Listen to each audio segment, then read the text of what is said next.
The alarm screamed through the bridge of the coalition ship Bright Star. Admiral Zexthara's 6 arms moved fast across her control panel as red lights flashed everywhere.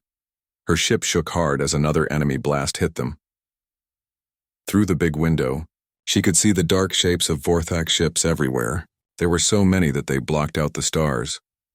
"How many ships do they have?" she asked her weapons officer. 3,000, maybe more," came the scared reply.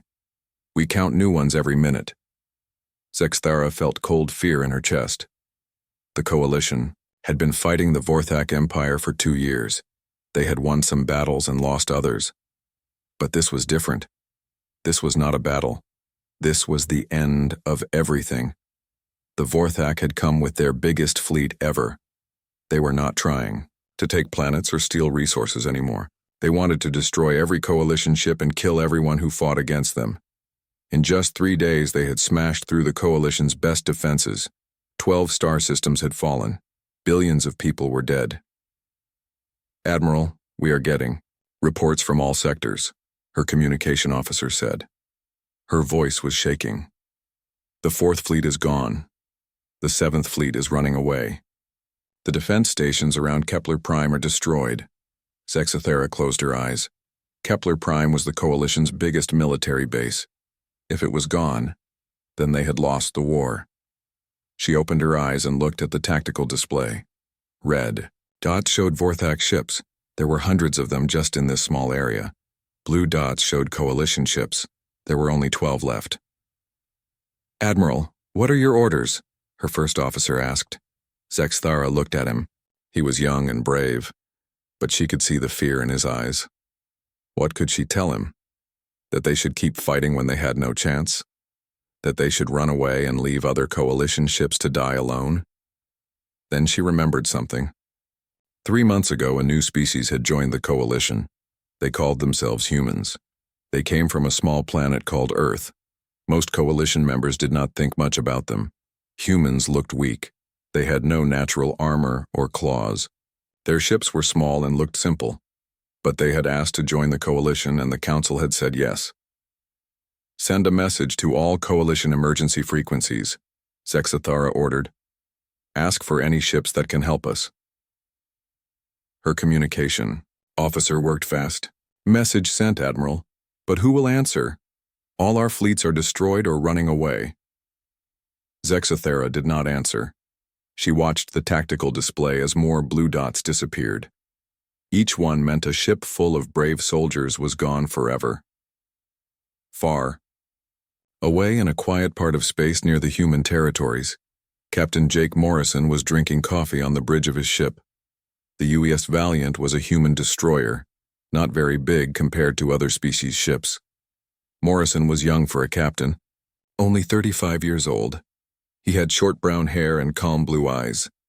His uniform was simple and practical, not fancy like coalition officers wore. "Captain, we are getting a message," said Lieutenant Amy Brooks. She was Morrison's tactical officer, a smart woman with red hair and green eyes. "It is on coalition emergency frequencies." Morrison put down his coffee cup. "Put it through." The voice that came through the speakers was full of panic and fear. It was Admiral Zexthara, but Morrison did not know that. All he heard was someone asking for help as their world ended. "This is Admiral Zexthara of the Coalition Defense Force. The Vorthak Empire has launched a full attack on the Kepler sector. We have lost most of our fleet. Billions are dead. The enemy has 3,000 ships or more. If anyone can hear this message, please help us. We cannot stop them alone." The bridge of the Valiant became very quiet. Morrison looked at his small crew. There were only 40 humans on his ship.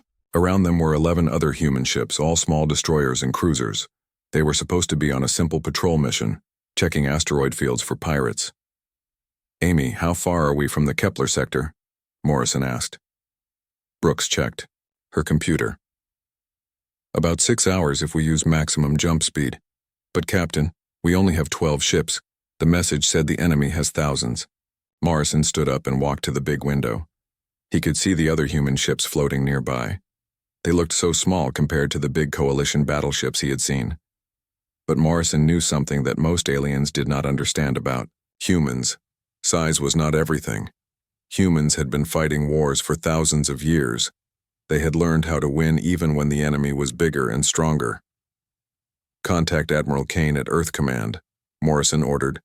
"Tell her we need permission for combat operations."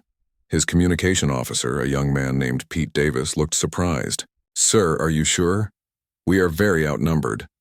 Morrison smiled, but it was not a happy smile. It was the smile of a predator that had found prey. "Pete, send the message. Tell Admiral Kane that we have a chance to show the galaxy what humans can do."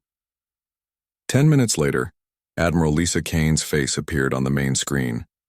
She was an older woman with gray hair and sharp eyes. She had fought in 3 wars and understood what Morrison was thinking. "Jake, I got your report about the Coalition situation. Are you really asking permission to take 12 ships against 3,000 enemy vessels?" "Yes, Admiral. The Coalition saved Earth from the Helix Plague 2 years ago. They shared their medical technology with us for free. We owe them." Kane was quiet for a moment. Then she nodded. "Permission granted for Operation Righteous Fury. Show them what humans learned from fighting each other for so long." Morrison felt excitement fill his chest. Finally, humans would fight in a real war, not against pirates or rebels, but against a real enemy that wanted to destroy innocent people. "All ships, this is Captain Morrison," he announced on the fleet frequency. "We are going to help the Coalition fight the Vorthak Empire. Yes, they outnumber us. Yes, it will be dangerous. But we are humans. We do not leave friends to die alone." Through his window, Morrison watched the other human ships turn toward the Kepler sector. Their engines began to glow brighter as they prepared for maximum speed jumps. Soon, the galaxy would learn why humans had spent thousands of years fighting the most dangerous enemy in the universe, other humans. The human fleet dropped out of hyperspace at the edge of the Kepler sector. Captain Jake Morrison stood on the bridge of the UES Valiant and stared at the main screen. What he saw made his stomach feel sick. Debris floated everywhere in space. Pieces of destroyed ships drifted like metal snow. Some pieces were so big they looked like broken cities. Others were so small they just made silver clouds in the darkness. "My God," whispered Lieutenant Amy Brooks. Her voice was very quiet. "How many ships died here?" Morrison did not answer. He was counting the enemy vessels on his tactical display. Red dots filled the screen like a disease. There were so many Vorthak ships that the computer could not count them all fast enough. The enemy fleet moved in perfect formation, like a giant metal storm destroying everything in its path. "Captain, I am reading 3,200 enemy ships," Brooks reported. "Maybe more. Some are so big our sensors cannot scan them properly." Commander Steve Parker, Morrison's second officer, walked up beside him. Parker was a tall man with black hair and serious brown eyes. He had fought pirates before, but he had never seen anything like this. "Sir, we are getting signals from surviving Coalition ships. There are not many left." Morrison nodded. "Put me through to their commander." The main screen changed to show the inside of a damaged ship. Smoke filled the air and sparks flew from broken equipment. In the center stood a strange alien with blue skin and 4 arms. Half of his face was covered in bandages. This was Captain Veltar of the Coalition cruiser Harmony's Light. "This is Captain Morrison of the human fleet. We received your distress call." Veltar's eyes went wide when he saw Morrison. "Human fleet? How many ships do you have?" "We need at least 500 ships to have any chance against the Vorthak." "We have 12 ships," Morrison said calmly. Veltar stared at him like he was crazy. 12? "Captain Morrison, you must leave this place immediately. The Vorthak have thousands of ships. They have been destroying everything for 3 days. Their weapons can drain the power from our ships. Their shields cannot be broken. You will all die if you stay here." Morrison looked at his crew. Amy Brooks was studying the enemy formations. Steve Parker was checking weapon systems. Neither of them looked scared. They looked ready to fight. "Captain Veltar, tell me about Vorthak tactics. How do they fight?" Veltar seemed confused by the question. "They use overwhelming numbers. They form a big circle around enemy ships and attack from all sides. Their ships are very strong and their weapons are very powerful. When they capture a ship, they take prisoners and make them watch while they destroy the next target. They want to scare us into giving up." Morrison nodded. This was useful information. The Vorthak fought like bullies. They used fear and numbers to win. They probably had never fought an enemy that did not care about fear. What about their ship designs? Morrison asked. Very large and heavily armored. Each battleship is 5 times bigger than your destroyer. They rely on their shields and thick armor to protect them. Morrison smiled. Big and slow targets were easier to hit. Thank you, Captain Veltar. Please move your ships to a safe distance. We will handle the Vorthak. Veltar looked shocked. Captain, you do not understand. The Vorthak are not like the pirates you fight in human space. They have conquered dozens of star systems. They have destroyed entire civilizations. Captain Veltar, Morrison said quietly, humans have been fighting wars for 10,000 years. We have fought every kind of enemy you can imagine. Smart enemies, strong enemies, fast enemies. But most importantly, we have fought other humans. Do you know what that means? Veltar shook his head. It means we learned how to fight enemies that think just like us. Enemies that adapt and learn and change their tactics during battle. The Vorthak may be strong, but they are not smarter than humans. Morrison ended the communication and turned to his crew. Amy, show me the enemy formation. The tactical display showed the Vorthak fleet arranged in a perfect circle around the remaining coalition ships. It was exactly what Morrison expected. The enemy was using a classic encirclement strategy. It would work perfectly against any species that fought in straight lines and followed military rules. But humans had stopped fighting fair wars a long time ago. Steve, contact all human ships. I want the captains to hear this briefing. Soon, the faces of 11 other human captains appeared on smaller screens around the bridge. Morrison knew all of them. Captain Ellen Davis of the UES Thunderstrike, a tough woman who had fought space pirates for 5 years. Captain Tony Martinez of the UES Hurricane, who had led boarding actions against rebel ships. Captain Lisa Park of the UES Lightning, who was an expert at electronic warfare. Ladies and gentlemen, Morrison began, we are about to introduce the galaxy to human military doctrine. The enemy has numbers and size. We have speed and intelligence. They fight to show their power. We fight to win.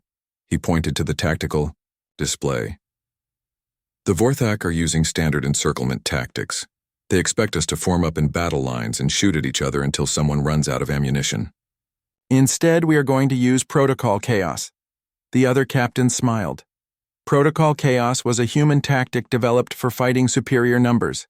Instead of forming neat lines like most alien species, human ships would scatter in random patterns. They would use asteroids, gravity wells, and debris fields to confuse the enemy. Each ship would act independently while working toward the same goal. Ellen, I want you to take your ship toward that asteroid field. Use the rocks for cover and hit their flanks. Tony, take your squadron and loop around behind them. Lisa, start jamming their communications. I want them blind and confused. Morrison looked at each captain's face. They were all ready to fight. They understood what he was planning. Remember, we are not trying to destroy every enemy ship. We are trying to break their formation and their confidence. Once they start to panic, they will make mistakes. And when the Vorthak make mistakes, we will be there to punish them.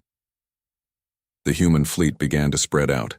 12 small ships against over 3,000 large ones. It should have been impossible, but humans had learned long ago that impossible was just another word for difficult.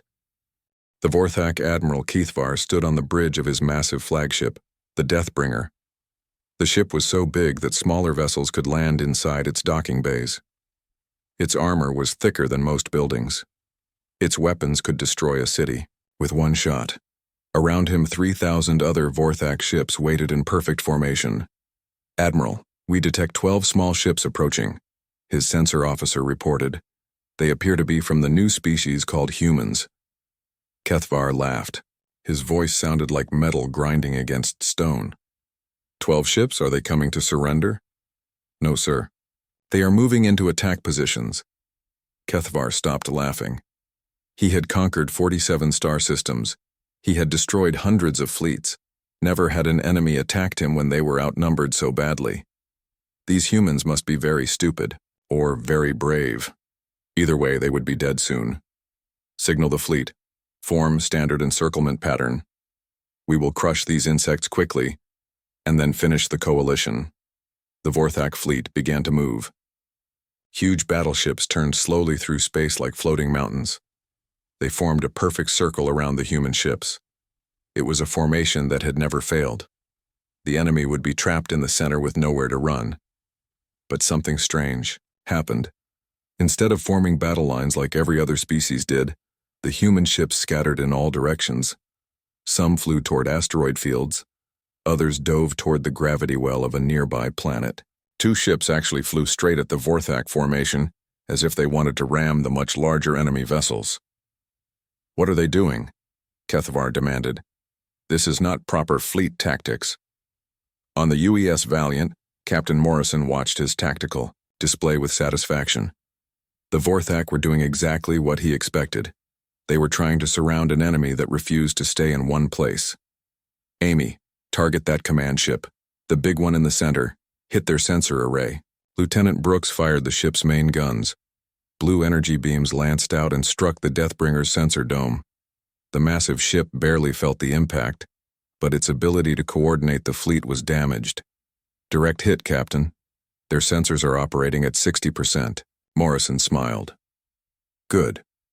Now take us into that debris field. Use the wrecked ships for cover." The Valiant dove between the floating remains of destroyed coalition vessels. Broken metal and twisted steel surrounded them on all sides. The Vorthak ships were too big to follow. They had to stay outside and shoot blindly into the debris. Captain Ellen Davis of the UES Thunderstrike was having her own fun. She had taken her ship to an asteroid field and was playing a deadly game of hide-and-seek with 6 Vorthak cruisers. The enemy ships were much stronger than hers, but they were also much slower. "There," her weapons officer shouted. "Vorthak, cruiser coming around the big asteroid." Davis waited until the enemy ship was committed to its course. Then she fired everything she had at its engine section. The Vorthak ship's shields absorbed most of the damage, but some got through. The cruiser's speed dropped by half. "Hit and run, people," Davis said calmly. "Keep moving and keep shooting. Don't let them get a clear shot at us." The Thunderstrike darted behind another asteroid, just as the Vorthak cruiser fired back. The enemy's massive energy beam melted the asteroid to slag, but Davis was already gone. Meanwhile, Sergeant Major Tony Walsh was preparing for something the galaxy had never seen before. His ship, the UES Hurricane, had managed to get close to a Vorthak destroyer. Instead of shooting at it from a distance like civilized species did, Walsh was planning to board it. "Remember, boys," he told his 20 Marines, "these aliens have never fought humans before. They don't know what we're capable of. Hit them hard and fast, take prisoners if you can, but don't take unnecessary risks." The Hurricane fired magnetic grapples at the Vorthak ship. The cables stuck to the enemy's hull and pulled the 2 vessels together. Walsh and his Marines put on their spacesuits and prepared to cut through the enemy's armor. On the Vorthak destroyer, Captain Nexoth was confused and angry. "What are they doing? Why are they attaching their ship to ours?" His crew did not know, either. In all of galactic history, no species had ever tried to board an enemy ship during battle. It was considered too dangerous and too primitive. Civilized beings fought with weapons and technology, not with hand-to-hand combat. "Sir, they are cutting through our hull in Sector 7, a crew member reported. Nexoth sent 50 soldiers to repel the boarders. The Vorthak were strong and well-armed. They expected to easily defeat 20 humans in personal combat. They were very wrong. Walsh and his Marines burst through the hull breach like a force of nature. They moved in perfect coordination, covering each other and advancing in small groups. The Vorthak soldiers were brave, but they had never faced an enemy that fought as a team. Human military training was different from anything in the galaxy. Every Marine knew how to support his teammates. They used tactics that had been perfected in thousands of years of warfare against other intelligent enemies. Within 10 minutes, Walsh's small force had captured the Vorthak destroyer's engine room. "This is Walsh to Hurricane. Target secured. The big ugly ship is ours now." Back on the Deathbringer, Admiral Kethavar was receiving reports that made no sense. His fleet was being attacked by ships that appeared and disappeared like ghosts. His formations were being broken by enemies that refused to fight properly. And now he was getting impossible reports about humans actually boarding his ships. "Admiral, we have lost contact with destroyers in sectors 4, 7, and 12, his communication officer reported. The humans are not fighting like any species we have encountered. Kethvar felt something he had not experienced in decades of conquest. Fear. These humans were not behaving like proper enemies. They used dirty tricks and dishonorable tactics. They hid behind debris and asteroids instead of facing his fleet in open battle. Signal all ships, Kethvar ordered. Titan formation. Bring the fleet together where they cannot hide. But Morrison had anticipated this response. As the Vorthak fleet pulled closer together, it became a bigger target. Captain Lisa Park of the UES Lightning had been waiting for this moment. "Fire the Nova torpedoes," she ordered. 6 small missiles shot out from the Lightning. They were not aimed at any particular ship. Instead, they exploded in the center of the Vorthak formation. The explosions created electromagnetic pulses that scrambled sensors and communications across dozens of enemy vessels. For the first time in the battle, the Vorthak fleet was blind and confused. Ships collided with each other as they tried to maintain formation without sensors. Communications were jammed. Officers could not coordinate their attacks. Morrison watched the chaos with professional satisfaction. The enemy had numbers and firepower, but they did not understand human warfare. Humans did not fight to show how strong they were. They fought to win by any means necessary. All ships, this is Morrison. Phase 2 begins now. Show them what humans learned from fighting each other. Admiral Kethvar felt his confidence cracking like broken glass. His massive fleet was in chaos. Ships crashed into each other in the darkness created by human electromagnetic weapons. His communications were jammed. His sensors showed nothing but static and confusion. "Get me a damage report," he ordered his crew. "Sir, we have lost 47 ships to collisions. 18 destroyers have been boarded by human forces. Our formation is completely broken," his tactical officer reported, with fear in his voice. Kethvar could not believe what he was hearing. How could 12 tiny ships cause so much damage to his mighty fleet? Then he saw something on his screen that made his blood run cold. The human ships were not attacking randomly anymore. They were moving with purpose toward his command vessels. On the UES Valiant, Major Kate Johnson studied the enemy fleet structure on her computer. She was the fleet's intelligence officer, a sharp woman with black hair and cold gray eyes. While other officers focused on destroying enemy ships, Johnson was looking for something more important. "Captain Morrison, I have identified the Vorthak command structure," she reported. "They use a pyramid system. Take out the admirals and generals, and the lower ranks cannot make decisions on their own." Morrison nodded. This was exactly what he had hoped to find. Most galactic species considered targeting enemy leaders to be dishonorable.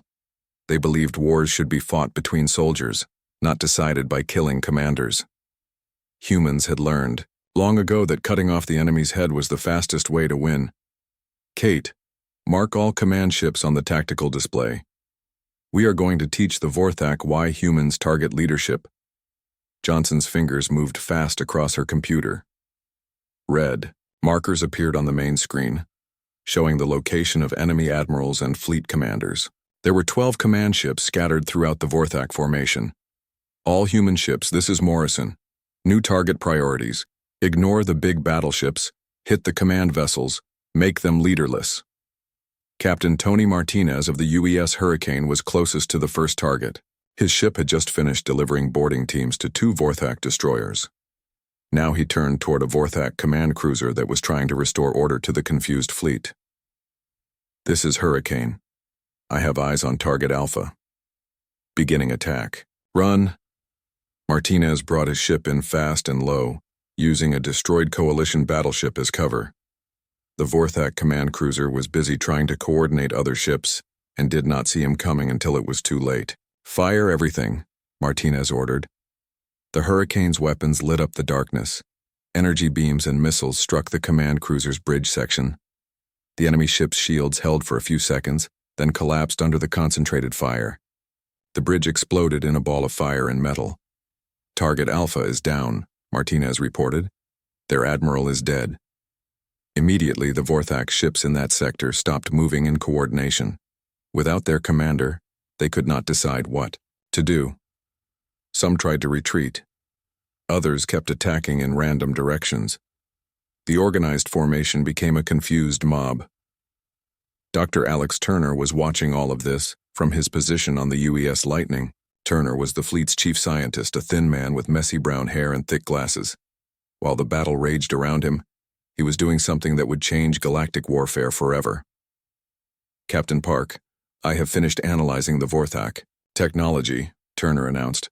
Captain Lisa Park looked surprised. "Alex, the battle only started 2 hours ago. How could you reverse engineer their system so quickly?" Turner smiled. "Humans have been stealing enemy technology for thousands of years. We got very good at it.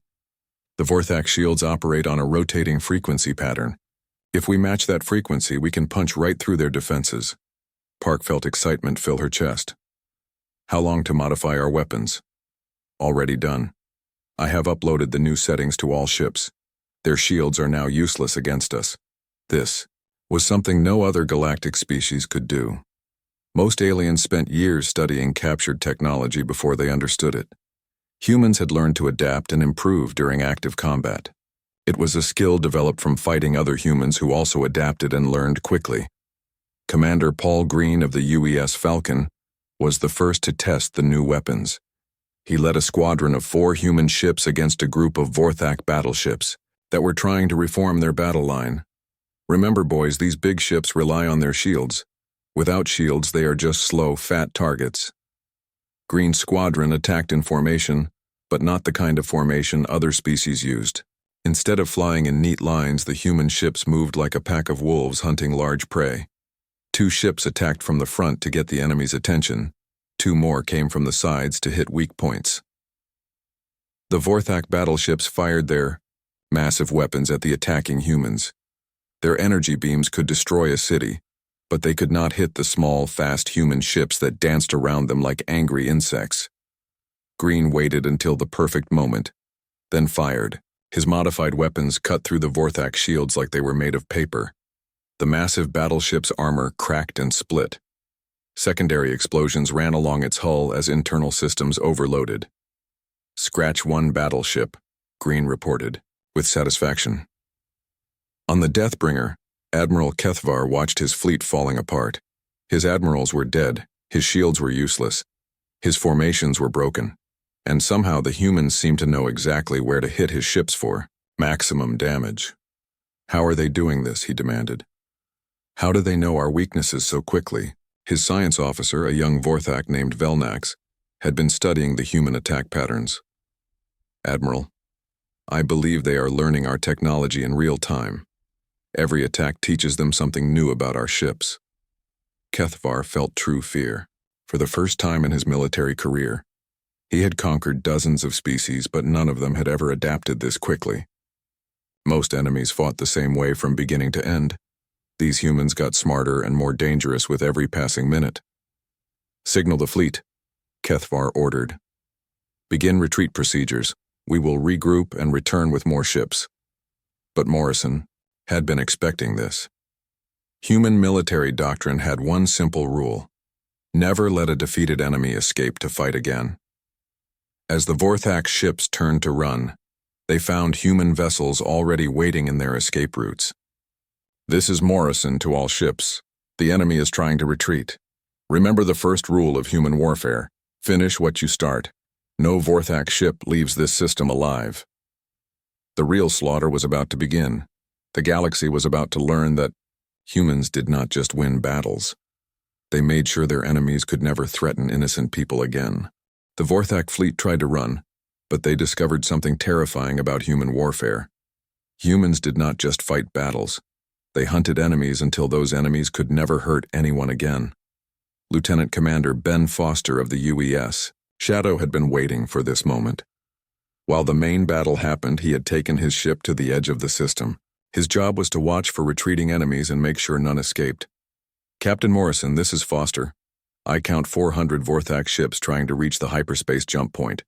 They think they can run home and bring back more ships later. Morrison's voice came back cold and determined.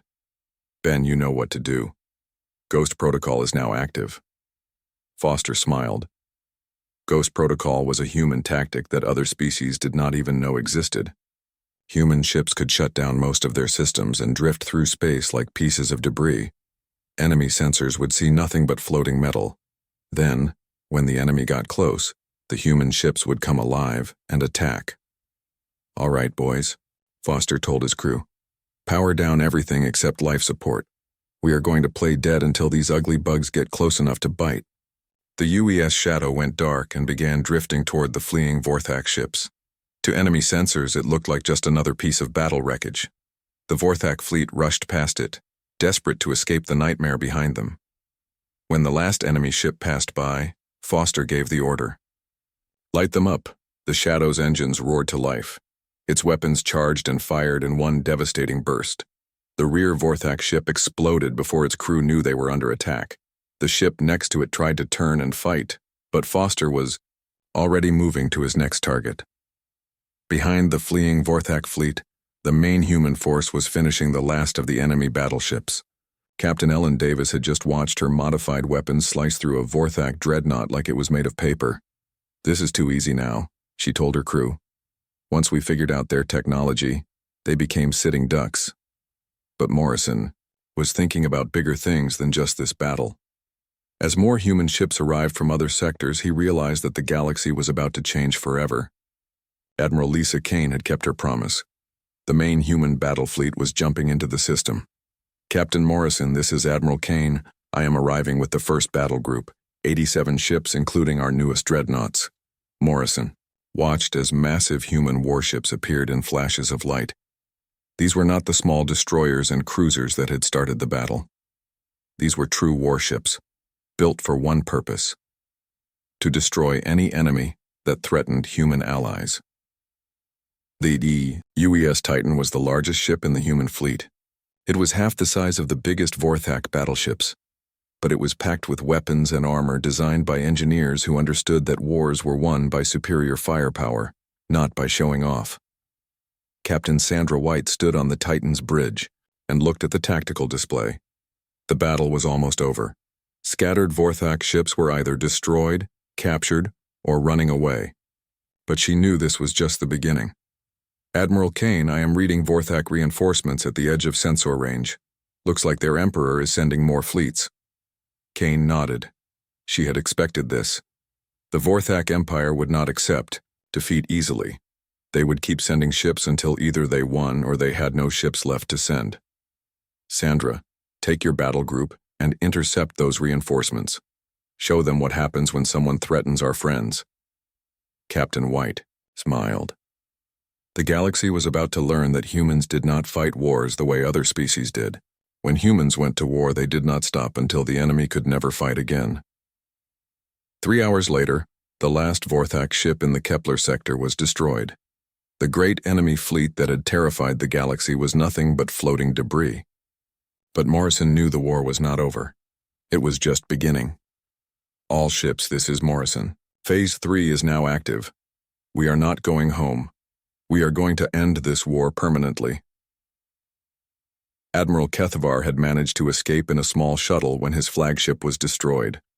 Now he was sending a desperate message to the Vorthak Emperor, trying to explain how 12 human ships had destroyed his entire fleet. Your Imperial Majesty, the humans are not like other species. They do not fight for honor or glory. They fight to win. They adapt faster than anything we have ever seen. They target our commanders and steal our technology during battle.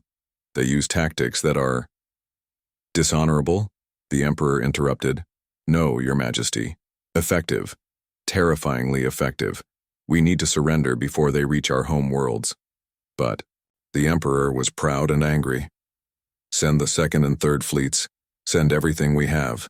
These humans must be destroyed. 3 days later, the largest space battle in galactic history took place near the Vorthak home system. 2,000 human ships faced off against 8,000 Vorthak vessels. The galaxy watched and waited to see who would win. The battle lasted 6 hours. When it was over, the Vorthak Empire no longer existed. Emperor Vexthar himself requested a meeting with Admiral Kane. He expected to negotiate like galactic leaders always did. He would offer to give up some territory and pay tribute to the humans. Then both sides would agree to peace, and the war would end. Instead, he found himself facing Colonel Sandra White in a small room on a human ship. White was not interested in territory or tribute. She had different terms. "The Vorthak Empire is dissolved," White said simply. "Your military is disbanded. Your weapons are destroyed. Your people will be relocated to new worlds where they can learn to live peacefully." The Emperor was shocked. "You cannot do this. There are rules of galactic warfare. Winners take territory and resources, not entire civilizations." White looked at him with cold eyes. "Those are your rules, not ours. Humans fight wars to solve problems permanently. The Vorthak Empire was a problem. Now it is not."